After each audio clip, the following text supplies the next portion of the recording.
All right, I'm pretty excited about this video, not because I'm the world's best solderer, but because I come from the automotive industry where they do soldering, and I had lots of frustration with soldering when I was working on cars and afterwards. And I met someone from the electronics world who showed me the light and unlocked several really important techniques and tips that are almost unknown to the automotive world. And one piece of evidence, two pieces of evidence that they're unknown to the automotive world is after this electrical engineer shared these things with me. His name's Phil, wonderful guy.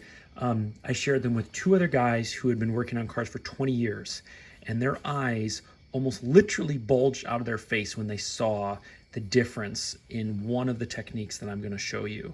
And so this is a classic example of how something that's commonplace in one industry is almost unknown in another industry.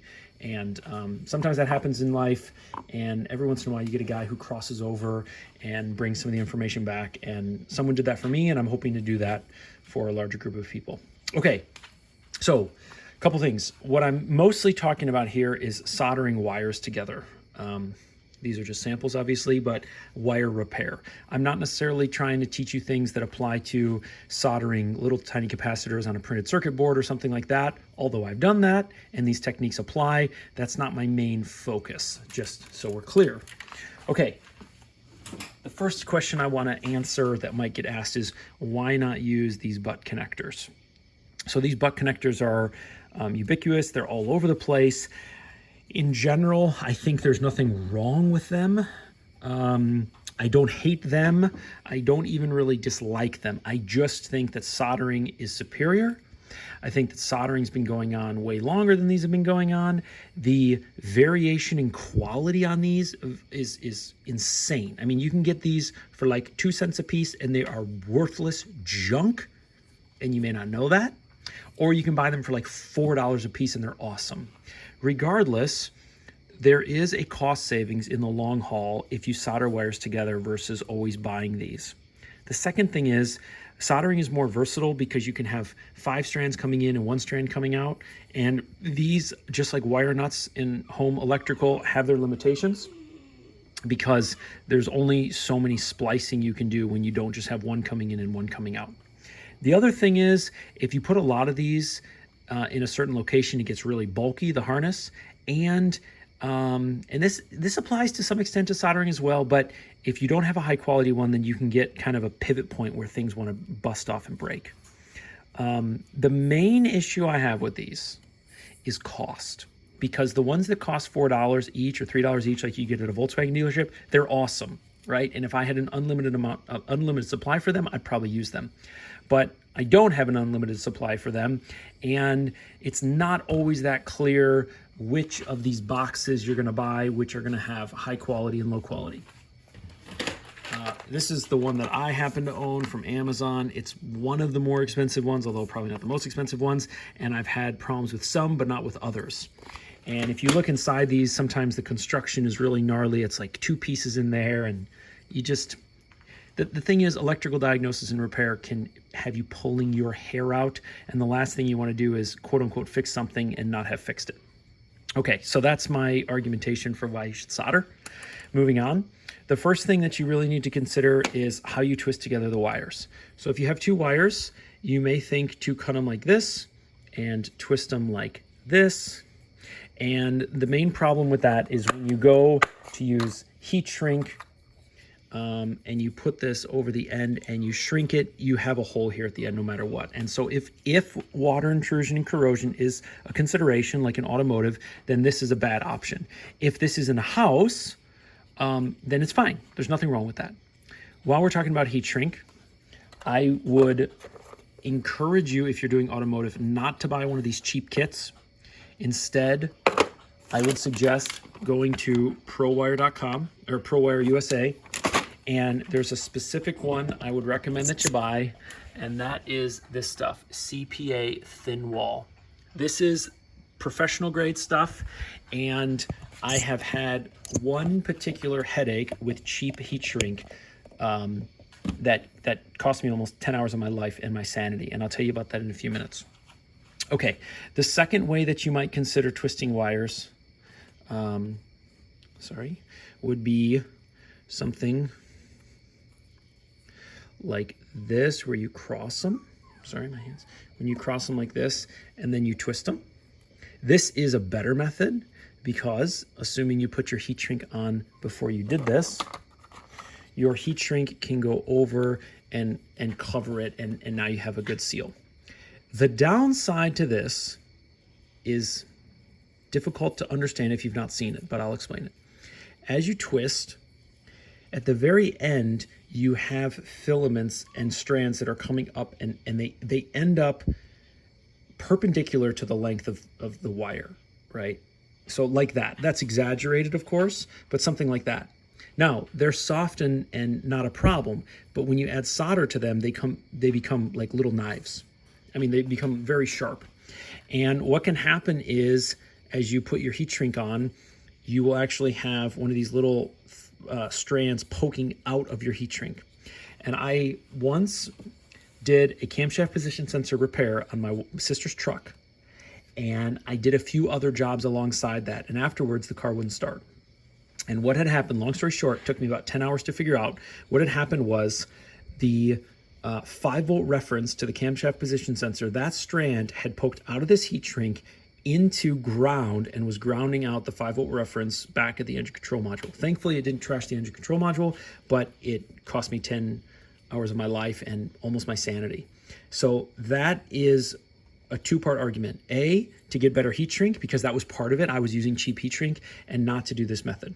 Okay, the last method that I think is the all-time best, and I'm not alone in this, is this one here, where you basically do a standard length one, and then you do an extra long one. And what you do is you go up here, and you basically are going to start with the first method, where you line them up together like this, and you hold, and you twist. And by doing so, you have all of the pokey bits at the end going this direction. Then you lay it down on this other exposed place. Now, if you want to do like a wrap or something like that, you can, that's fine. But the main point here is that all of the pokey strands are going this way, and they won't pop out of the wire once they have solder and give you trouble. Okay, so that's regarding wire preparation. Okay, so here's the real secret that I want to share. In electronics, they always use flux, always. And the reason they use flux is because they have to, because the soldering iron puts out so much heat that you will destroy the transistors and the microprocessors in the area of soldering if you don't get in and get out. And what flux does, okay, let me say this. When you need to solder two pieces of metal together, what you need is you need heat to get from the soldering iron into the metal components very fast, and you need the metal components to be clean enough to accept the solder as, let's call it, a glue. Okay, I know it's not a glue, but just for sake of conversation. Everyone understands that you can't glue together two super dusty wooden boards. You have to clean the dust off. And solder basically chemically cleans or etches the surface. Now, the surface may not look dirty to you, but it oxidizes in a way that you can't see with your eye. And so you just have to understand that any bare metal that you're going to try and solder is dirty. Now, in automotive, we use solder that looks like this. And it says right here, rosin core. And that means that you don't have to use flux. It has a flux core. That's what I was taught. That's what I've learned. And pretty much every automotive guy I've ever met has that understanding. And that's true. What isn't known is that adding flux to the connection, even though this has a flux core, will greatly speed up the process. And one of the reasons you want to speed up the process is not just to get about with your day. It's because if you hold the soldering iron here for too long, it will begin to melt this insulation away, which is not good. And if you're up underneath the dash on a car or something like that, you'll start putting tons of heat in that area. You can start melting other wires. Sometimes you can't get away from fabrics or plastics in the engine compartment or something like that, or under the car. And so you want to get in and you want to get out. Okay, So I would recommend using flux. Now, flux comes in various forms. This is the form that I've used for a while. I don't like it. I'm going to show you what I like instead, but I have it and I'm using it up. This costs like 10 bucks. This is basically in this syringe. Okay. The other option, I've had this for almost 20 years, cost me 9 bucks. It's a big tub of it. Now this is handy because you can basically just take wires like this and you can dip it in and pull it out. Now that obviously only works if you have good access to the wires and if you can get it in the tub and get it out. It's not good for if you're up inside laying on your back, working on a dashboard. What I would get instead of this is I would get this little bottle. I have it pulled up here on Amazon for you. I would get something that comes in a form like this. It's a little eyedropper bottle with a little needle at the front, and it's kind of the best of both worlds. What I don't like about this is this can be an awkward dispense method when you're in tricky places because it's really hard to control where it lands because it's so far away. You almost feel like you need one hand to control it here and then another hand to push it. And it's just, especially when it's new, this thing's way out here and it's just really clunky and awkward. That little bottle, I don't own it, but I've used it and it works much better. Okay, let me get the camera back in a good place. Okay, so that's a little bit about wire prep. That's a little bit about flux, and that's a little bit about solder. Okay, so the big game changer is to use flux. Doesn't matter what kind, and I'll show you how in a minute, but use flux. Okay, the next big game changer that I did not understand is tip cleanliness and tip preparation. So you may know that heat is a type of energy, and you may know that energy accelerates processes. And so, to make a long story short, a hot piece of metal will rust quicker than a cold piece of metal. And that's because that heat accelerates the rusting process. Now, these tips are designed to very efficiently and effectively take the heat that comes out of the soldering iron and get it into the joint where you're trying to go. So these tips, their entire design is all about thermal transfer, transferring heat. And so they're not just made out of any old material, they're made out of a special material. And one of the downsides to that material is that it corrodes very fast. Not only because it's so thermally conductive, which is its job, but also because it's so hot that process is accelerated. So here's an example of a completely ruined tip. This thing won't solder anything. And as a young tech, I had no idea of that. And so I kept trying to get these kinds of things to work. So what you want to do is you want to guard this tip cleanliness with your life. Okay, and I'll show you what that means in a minute because I'm going to turn the soldering iron on. But before I do that, I want to explain the value of tinning. Okay, so when you tin a soldering tip, that means that you clean the tip and then you apply a little bit of solder right onto the tip. Now, you're going to use solder later into the wires, but you can pre-apply it to the tip. And that's going to do at least two things. The first thing is it's like putting on a raincoat. It protects the tip from almost immediate corrosion, okay? If you do not tin a tip and it's just sitting there hot, within like 5 minutes, it'll be burnt up and useless. At least that's been my experience. So you want to tin the tip to protect it like you'd put on a rain jacket to protect yourself from the rain. The second thing that it does is it massively increases the surface area of contact between the tip and your wires. And I'm going to show you why with a mini whiteboard. Okay, so if you're familiar with mathematics a little bit, you may know the term tangent, or you may know that from people saying he went off on a tangent. That's something a little bit different, but before I go off on a tangent, let me show you. Okay, so the soldering, I want you to imagine that we're looking at the soldering tip like this. It's basically a circle, okay? And basically, let's say here's the point, and we're looking straight at it like this, okay? Now, let's imagine your wire. Your wire is also a circle. So when you try to come in contact with this and you're trying to heat it up, the speed with which you can heat up the wire is dependent on how fast you can get the heat from the tip into the wire. And the more contact area you have to do that, the better. The problem is you're dealing with two things that are round. And so you have an almost infinitesimal amount of contact between the two. And so it's very hard to get heat transferred. Now, when you tin the tip, you are loading this soldering tip, which is up here, that's the tip, this is your wire. You're loading this tip with solder. Now, when it's hot, this solder is molten, so it moves around. In fact, if you flick a soldering iron, it'll flick off. So what happens is, as you bring the tip into contact with the wire pushes away this extra solder that was on the tip, and then it basically gives it like a hug. And so you have a huge amount of surface contact, therefore you have a huge amount of heat transfer. Okay, those are the tips in theory. Now I'm going to show them to you in practice, okay, and what that really looks like. So I'm going to flip on my soldering machine right now. Now listen, cheap soldering machines or soldering irons work great. Do not worry about the fact that I have a nice Weller. It doesn't matter. I've used really cheap ones. I've used really good ones. Of course, there are advantages and disadvantages, but it's not a deal breaker. Okay.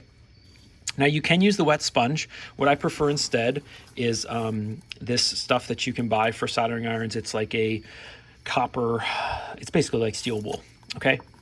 Now as the soldering iron is heating up, I begin to watch it and I begin to plunge it occasionally to see when it gets shiny. Now you can already see, hopefully, let me change the light angle here. You can already see that it's getting shiny. Now, as I plunge this a couple times, it gets shinier and shinier, and now you can actually see the profile. Let's see if I can keep from burning myself. You can actually see the profile of the tip. Okay, so I'm gonna give it a quick clean, and then I'm gonna tin it. Okay?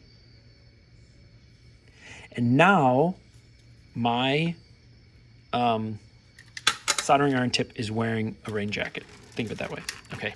Now, I don't know how easily you can see, but what was once shiny is already getting like sort of brown and blue and nasty. It's already corroding. This stuff is already corroding, okay? Now that's okay. You don't have to clean it again like I am. I'm just repeating the process so you can see, okay? So I'm gonna tin it. Then I'm gonna take my wires and I'm gonna dip them in the solder. It's off camera, sorry. Just have to take my word for it. You can see there's some white junk on there now, okay? And watch what I'm gonna do. Well, I'm gonna do it one more time, just because I got this on camera. I don't wanna have to edit it. Okay, I'm gonna load this up. Now here comes the third benefit, is as I touch this, I'm soldered, I'm done. That's it. And that's because there was enough solder on this tip that it jumped off the tip and ran into the wire. Now, it wouldn't have done that as nicely if I hadn't fluxed this. And if I hadn't tinned it, obviously there wouldn't be any solder to jump over, but I also wouldn't have had that surface area. Okay, so I'm gonna turn off the soldering iron now so I can show you this. And I'm gonna see, I should have prepped this before. I'm gonna see if I can show you this under a magnifying glass. Okay, so I don't know if your eyes can see this because these are silver wires, they're not gold, but this thing, this end is now completely coated in solder, completely. And so we're done, we're ready to go. That's all you have to do. Literally, soldering can take you, the actual soldering itself can take like half a second. Now, if you have a bigger, thicker wire, you may need to add solder. So you would also, you'd be doing one of these numbers, you heat and you push. But that's one of the advantages to properly tinning the tip, is you don't need as many hands. So if you're like me, you've had situations where you're trying to hold the soldering iron and the wires, and then you're trying to feed in the solder, and it's super aggravating. The benefit here is that you can load the tip with enough so that you don't even need to hold this in your hand. You just hold the wires and you just touch it and boom, it's almost like magic. It jumps off the tip and jumps onto the wire. And that's because we used flux, and that's because we pre-tinned. Now, after I do that, I would clean and re-tin the tip. And when I shut the machine off, what I normally do, I basically turn the machine off, and then I clean this and re-tin it right as the machine is cooling off, so that it basically keeps the raincoat on until I use it again. Okay, one other thing I think is worth mentioning, and that is these different tips. These different tips have different shapes, in part because of electronics, and you need to do different techniques with electronics like circuit boards. The other reason they have different shapes is so you can get different amounts of surface area contact. So the tip that I have here and this burnt up tip are the same shape, but this one's bigger. Now, you probably won't run into this if you're doing standard automotive wiring repairs, but if you have too small of a tip, then you can't get enough heat to transfer to the wire, because the wire, being made out of metal and being a large diameter, will dissipate the heat and dump the heat further down the wire, and so it won't get hot enough to melt. And so if you find that what I just showed you isn't working, one possible explanation is that your tip is too small. Your soldering tip is too small. If you have too large of a tip, there's probably almost no consequence in the automotive wiring world like this, but in electronics, what will happen is if you put a big fat iron tip next to a very sensitive component, then you'll put so much heat in the area that you'll fry the component. And so that's where these thinner points come in, so you can just get in there and just transfer heat to where you need it.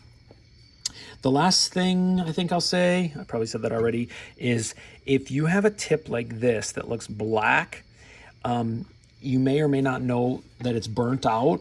And the way that you'll know is put this on the soldering iron, get it up to temp, give it a good clean, and if it won't take solder, if it just won't, like if you cannot tin the tip at all, then it's dead.